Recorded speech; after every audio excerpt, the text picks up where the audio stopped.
see it when it does. As I cut away the sides, every so often the snow will settle and just go whoop. It's a nice little noise and scares the bejeebies out of me.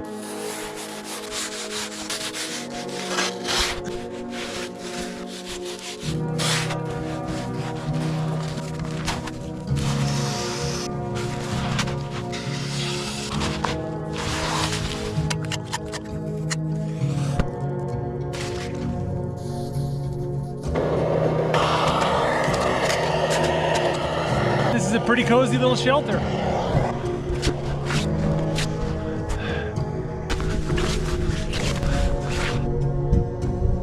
I'll tell you what, that is a beautiful view.